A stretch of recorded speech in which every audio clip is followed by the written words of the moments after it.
Hello बच्चों, कैसे आप लोग। प्रिपरेशन मंत्र चैनल में आप लोग का स्वागत है। मैं कुणाल किशोर, आपका फिजिक्स टीचर। पिछले क्लास में हम लोग करंट के टॉपिक को स्टार्ट किए थे, जिसमें हम लोग कॉम्बिनेशन ऑफ रजिस्टर हम लोग का लास्ट टॉपिक था, जिसमें सीरीज कॉम्बिनेशन और पैरेलल कॉम्बिनेशन दो हम लोग पढ़े थे। आज हम लोग सेल और उससे रिलेटेड कॉम्बिनेशन को देखेंगे, मतलब सेल सीरीज में, पैरेलल में, मिक्स कॉम्बिनेशन, मतलब सेल के डिफरेंट कंडीशन को देखेंगे। पहले एक्चुअल में सेल क्या होता है, सेल का फॉर्मूला क्या है, सेल का वोल्टेज क्या है, ठीक है ना। एक कॉमन सा कॉन्सेप्ट है सेल। इलेक्ट्रिक करंट प्रोवाइड करने के लिए हम लोग को क्या चाहिए, voltage, potential difference. What is current? The amount of charge flow in a conducting wire. तो वो चार्ज फ्लो कैसे करेगा, उस चार्ज को फ्लो कराने के लिए क्या चाहिए, वोल्टेज चाहिए। और वो वोल्टेज मतलब एनर्जी चाहिए, और वो एनर्जी कौन प्रोवाइड करता है, सेल। तो एक नॉर्मल सा एक सेल अगर हम लोग लगाते हैं, जैसे मान लीजिए यहां पर आपके पास एक बल्ब है, ठीक है ना, ये आपके पास एक बल्ब है। बल्ब का मतलब एक्सटर्नल रेजिस्टेंस, ठीक है ना, एक बल्ब है। इस बल्ब के साथ हम एक सेल लगाते हैं। सेल क्या होता है? Cell is a device which convert chemical energy into electrical energy. इस सेल के एक एंड को हम लोग क्या मानते हैं, पॉजिटिव टर्मिनल, और दूसरे एंड को क्या मानते हैं, निगेटिव टर्मिनल, ठीक है ना। ये प्लस है और ये माइनस, और यहां पर हम क्या लगाते हैं, की। इसके अंदर केमिकल है बहुत सारा सब्सटेंस है, केमिकल है, रिएक्शन हो रहा है। जैसे ही हम लोग इस सेल को ऑन करेंगे, मतलब सर्किट को ऑन करेंगे, तो इस वायर में करंट फ्लो करेगा, आई, और ये बल्ब क्या होगा, ग्लो करना स्टार्ट कर देगा। Bulb will glow. जब तक ये स्विच ऑन है तब तक ये बल्ब ग्लो करेगा। जैसे स्विच को ऑफ कर देंगे, बल्ब का ग्लो खत्म हो जाएगा। मतलब ये जो सेल है, ये सेल क्या कर रहा है, एनर्जी प्रोवाइड कर रहा है। इस पॉइंट को हम नाम देते हैं ए, और इस पॉइंट को हम नाम देते हैं क्या, बी। ये सेल क्या कर रहा है, ए और बी के बीच में पोटेंशियल डिफरेंस क्रिएट कर रहा है सेल का एनर्जी, जिसके कारण ये बल्ब क्या हो रहा है, ग्लो कर रहा है। बल्ब का मतलब जस्ट लाइक एक्सटर्नल लोड। इस एक्सटर्नल लोड का अपना कुछ रेजिस्टेंस होगा, ठीक है ना। तो मान लेते हैं इसका रेजिस्टेंस क्या है, आर है, ठीक है ना। और इस सेल का जो वोल्टेज है वो भी होगा, मान लो। अगर स्विच को ऑफ रखोगे बल्ब नहीं ग्लो करेगा, स्विच को ऑन कर दोगे बल्ब ग्लो करना स्टार्ट होगा। तो ये सेल का काम क्या है, सेल का मेन वर्क क्या है, एनर्जी प्रोवाइड करना।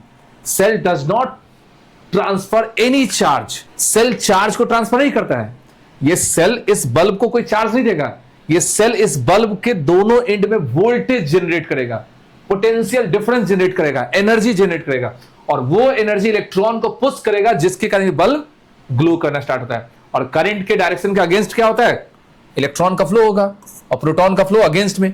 जैसे यहां से मान लो पॉजिटिव चार्ज निकला, इसके पास पहुंचा, बल्ब क्या किया, उसमें से एनर्जी को एब्जॉर्ब किया और ग्लो कर गया। फिर वो बल्ब पॉजिटिव चार्ज इसके पास चला जाएगा, और फिर उसके पास यहां एनर्जी आएगा, फिर से रिपीट वही काम होता जाएगा। कब तक ये काम होगा, जब तक सेल कंप्लीटली डिस्चार्ज नहीं हो जाए, ठीक है ना। तो हर सेल का अपना एक रेजिस्टेंस भी होता है। सेल भी हीट करता है। ये जब इस प्रोसेस में जो करंट का जो फ्लो करेगा, तो इस सेल को भी सेल भी हीट होगा। तो इसका इंटरनल रेजिस्टेंस इसको मान लेते हैं स्मॉल आर। इंटरनल रेजिस्टेंस का मतलब क्या है, the resistance offered by the cell during the chemical reaction is called internal resistance. और वो इंटरनल रेजिस्टेंस जितना हाई होगा, सेल उतना ही हीट करेगा। ये इंटरनल रेजिस्टेंस हम लोग को ये बताता है कि ये सेल कितना हीट करेगा, कितना एनर्जी का लॉस होगा। लॉस वोल्ट को निकालने में इंटरनल रेजिस्टेंस का काम होता है। सेल यहां से करंट को फ्लो कर रहा है, तो इसमें जो भी करंट फ्लो करेगा, उस करंट के फ्लो में हम लोग के पास एक ही कॉन्सेप्ट है, ओम्स लॉ। क्या कॉन्सेप्ट है, ओम्स लॉ। ओम्स लॉ हम लोग को क्या बताता है, according to Ohm's law, V equal to I into R, resistance, I into resistance. तो आई का मान क्या हो गया, V डिवाइडेड बाय रेजिस्टेंस, ठीक है ना, V डिवाइडेड बाय रेजिस्टेंस। अब ध्यान से देखिएगा, I इक्वल टू V मतलब किसका वोल्टेज, सेल का वोल्टेज। और सेल के वोल्टेज को एक अलग सिंबल से डिनोट किया जाता है। Potential difference of the cell का वैल्यू होता है EMF, जिसको हम लोग E से इंडिकेट कर सकते हैं। EMF of the cell that is electromotive force. Cell का अपना वोल्टेज है, जिसका वैल्यू क्या है, E है। मतलब हम लोग यहां क्या लिख सकते हैं, E divided by capital R plus small r। क्यों, सर्किट का टोटल रेजिस्टेंस कितना है, capital R plus small r। पूछेगा how much electric current flow in a conducting wire, flow in any resistor, that is I equal to voltage of the cell. ये E क्या है? जैसे मान लो market से कोई सेल खरीद के लाते हैं, मान लो 2 वोल्ट का सेल है, तो जो भी सप्लाई वोल्ट है वो है E, लेकिन अब वो यूज कितना होगा वो बाद का चीज है। सप्लाई वोल्ट कितना है? E है। R क्या हो गया? एक्सटर्नल रेजिस्टेंस, मतलब जो भी रेजिस्टेंस है बल्ब का, फैन का, जो भी ट्यूबलाइट का, जिसका आपको वोल्टेज निकालना है। और स्मॉल r क्या हो गया? सेल का इंटर रेजिस्टेंस। अगर हम इसको क्रॉस मल्टीप्लाई कर दिया जाए, इसको क्रॉस मल्टीप्लाई करते हैं तो यहां देखो क्या हो जाएगा, I into R plus I into small R equal to E। अगर आप I इंटू आर अगर देखते हैं तो I इंटू आर क्या है? A और B के बीच का वोल्टेज का डिफरेंस है। I इंटू आर क्या है? VA माइनस VB, दैट इज V। इसको आप VA माइनस VB लिख सकते हैं क्योंकि A और B के बीच का वोल्टेज का डिफरेंस है। मतलब ये बल्ब कितना वोल्ट हमको यूज किया, equal to E minus I into R. मतलब अगर हम लोग ध्यान से देखेंगे तो VA माइनस VB, इसी को हम लोग क्या लिखते हैं? सिंपली हम लोग लिख सकते हैं V। मतलब V इक्वल टू क्या हो गया? E minus I R, that is V equal to E minus I into R. जब भी सेल डिस्चार्ज होगा उस केस में फॉर्मूला क्या लगेगा? V equal to E minus I R. V का मतलब जो वोल्टेज यूज हो रहा है, मतलब A और B का वोल्टेज का डिफरेंस। E का मतलब जो भी सप्लाई वोल्ट है, ठीक है ना। V equal to E minus I R में जो उसका मीनिंग अगर देखेंगे तो यहां ध्यान से देखो, V equal to E minus I R में कौन सा टर्म क्या क्या इंडिकेट करता है, तुम ध्यान से देखिएगा। V equal to E minus I R में V क्या है? Terminal voltage, terminal potential difference, या इसी को बोल सकते हैं used voltage by external load. Use voltage by external load मतलब जो भी एक्सटर्नल लोड, बल्ब हो गया, फैन हो गया, जो एक्स्ट्रा यूज हो रहा है, मतलब जो भी सप्लाई की उसमें से कितना यूज हुआ वो हो गया V। E का मतलब क्या हो गया? EMF, मतलब potential difference of the cell, उस सेल का वोल्टेज है। E क्या है? Potential difference of the cell, ठीक है ना। और IR क्या है? लॉस वोल्ट, कितना वोल्टेज लॉस हुआ। V equal to E minus I R. और ये कॉन्सेप्ट कब हुआ? जब भी एक सेल, मतलब ये कॉन्सेप्ट किसके लिए? In the case of cell will be discharge. Cell अगर डिस्चार्ज होता है तो उस केस में V equal to E I R, तीनों का अपना लिटरल मीनिंग याद रखना है। V का मतलब क्या हो गया? जो वोल्टेज हम यूज करते हैं। E का मतलब हो गया जो वोल्टेज हमने सप्लाई दिया। और IR का मतलब क्या हो गया? जो वोल्टेज लॉस हो गया, that is loss volt. I into R क्या हो गया? लॉस वोल्ट का कॉन्सेप्ट है। अगर आप इस इक्वेशन को ध्यान से देखते हैं तो आप देखो E और V में बड़ा कौन होगा?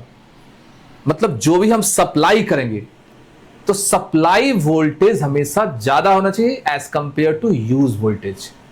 मतलब EMF जो होगा वो ग्रेटर देन होगा टर्मिनल वोल्टेज के, क्योंकि E में से IR घटा रहे हैं तब जाकर हमको V मिल रहा है।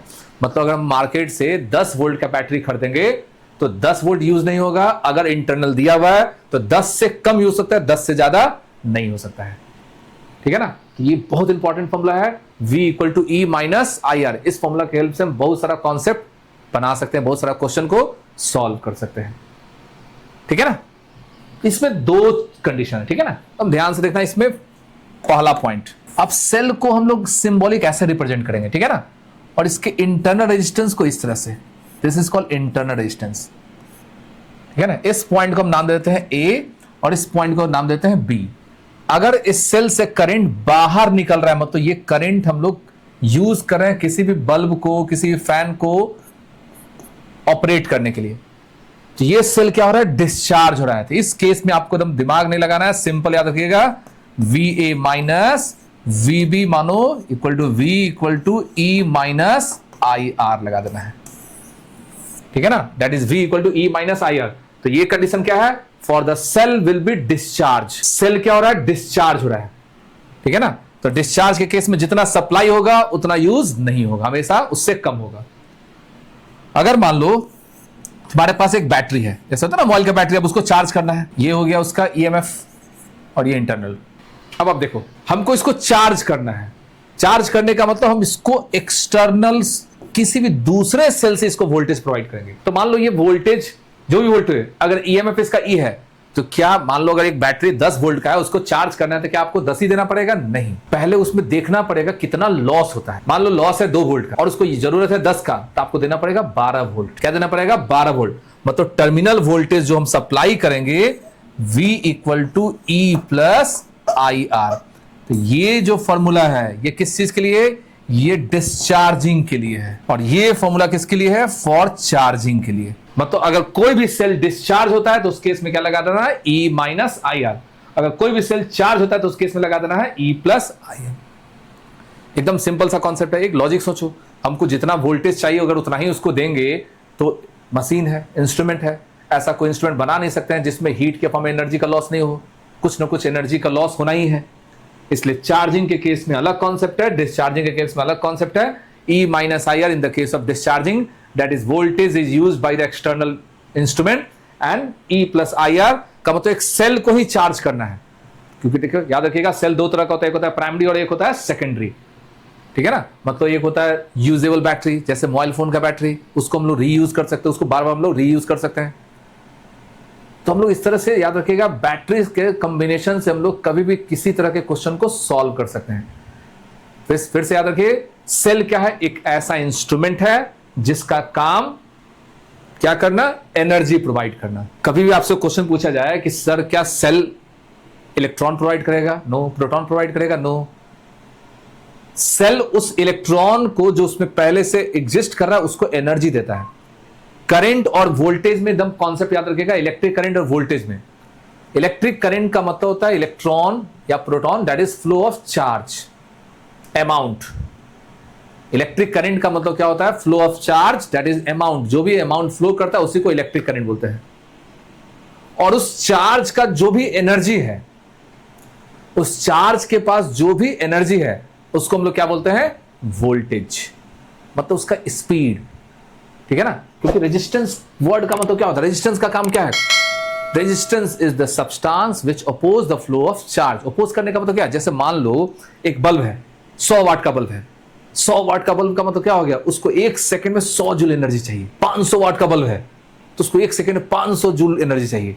1000 वाट, जैसे एसी एयर कंडीशन 2000 का वाट है तो उसको 1 सेकंड में 2000 जूल एनर्जी चाहिए, तो उसका रेजिस्टेंस हाई होगा। तो अगर मान लो वहां पर इलेक्ट्रिसिटी पहुंचा उसके पास, तो वो इंस्ट्रूमेंट को ऑपरेट होने के लिए ज्यादा अमाउंट ऑफ एनर्जी चाहिए। तो उस इलेक्ट्रॉन को मतलब वहां पर करंट को रोका, अपोज किया। अपोज करने का मतलब उसको रोका और उसमें से एनर्जी को एब्जॉर्ब करके अपने काम को किया, फिर उसको जाने दिया। फिर बैक साइड वाला हमेशा, और ये कांस्टेंट प्रोसेस में चलता रहेगा। मतलब उसको हमेशा इलेक्ट्रॉन मिलते रहना चाहिए। इलेक्ट्रॉन मिलने का मतलब इलेक्ट्रॉन का उसको एनर्जी मिलना चाहिए, और वो एनर्जी ही कौन प्रोवाइड करता है? सेल। करंट हम लोग आगे चल के पढ़ेंगे, जैसे अभी हम लोग जो कर रहे हैं करंट, कौन सा current? Direct current, DC. Cell provide DC current. DC current is produced by the chemical reaction, that is chemical energy is converted into electrical energy.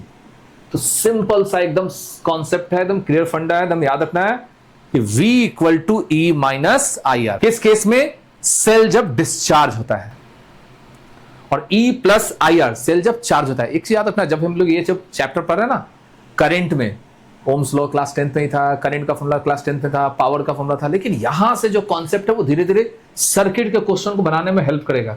अगर ये कॉन्सेप्ट में थोड़ा सा भी डाउट रहेगा तो फिर जानते हो क्वेश्चन नहीं बन पाएगा सर्किट का। आपको पता नहीं चल पाएगा करंट किधर से फ्लो करेगा, करंट का डिस्ट्रीब्यूशन खुद से सीखना है, ये करंट किधर से हम लोग डायरेक्टेड करेंगे, करंट कैसे उसमें रेजिस्टेंस में कैसे डिवाइड होगा डिफरेंट डिफरेंट रेजिस्टेंस में। तो जब हम लोग सीरीज पैरेलल हम लोग सेल का देखेंगे ना, तो सेल के सीरीज पैरेलल में याद रखना है, जब हम लोग क्वेश्चन बनाएंगे कंबाइन इफेक्ट में, तो एक एक सर्किट में बहुत सारा सेल होता है, कोई सेल बड़ा होगा कोई सेल छोटा होगा, तो करंट का डिस्ट्रीब्यूशन करना सीखना है। सर्किट डायग्राम जो है होता है ना इलेक्ट्रिक करंट में, सबसे इंपॉर्टेंट टॉपिक है। तो आई होप आपको सेल का टॉपिक समझ में आया होगा, ठीक है ना। सेल का एकदम सिंपल याद रखिएगा, सेल क्या है? एक इंस्ट्रूमेंट है, एक डिवाइस है जो कि एनर्जी प्रोवाइड करता है चार्ज को फ्लो करने के लिए। Cell is a device which provide energy to flow the charge. और सेल का कंडीशन 2 है, सेल डिस्चार्ज होगा मतलब उससे एनर्जी बाहर निकल रहा है।